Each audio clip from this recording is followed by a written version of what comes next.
क्या आपके साथ चुनाव प्रचार में पवन जी आ रहे हैं?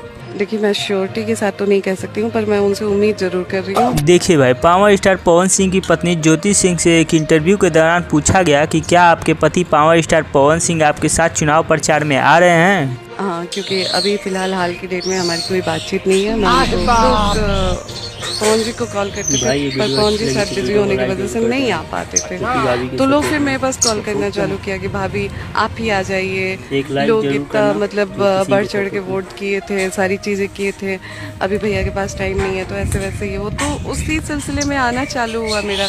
तो फिर मतलब मैंने देखा कि लोग बहुत भाई, जैसा कि आप सबने वीडियो में देखा कि किस वजह से ज्योति सिंह काराकाट क्षेत्र में और लोगों के बीच में आना जाना चालू करी। ज्योति सिंह ने बताया कि हमें लोगों का प्यार मिलता गया और मैं अपने आप को लोगों के बीच में आने से नहीं रोक पाई और लोग हमें बुलाने लगे और मेरा लोगों के बीच में आना जाना शुरू हो गया। इसी तरह हमें अपने क्षेत्र के लोगों से लगाव बढ़ने लगा और मैं चुनाव लड़ने का फैसला कर लिया। और भाई, ज्योति सिंह ने बताया कि पवन जी मेरे साथ आएंगे, मुझे उम्मीद है। तो जैसा कि आप सबने वीडियो क्लिप में सारी बातें सुनी, ज्योति सिंह ने क्या कहा। बाकी दोस्तों, ज्योति सिंह के सपोर्ट में एक प्यारा सा कमेंट करिए और इस वीडियो को लाइक करके शेयर कर दीजिए। अगर चैनल पर नए हैं तो चैनल को सब्सक्राइब करिए, क्योंकि भोजपुरी से जुड़े सभी खबर इस चैनल पर आते रहते हैं। मिलते हैं किसी नए वीडियो में। धन्यवाद।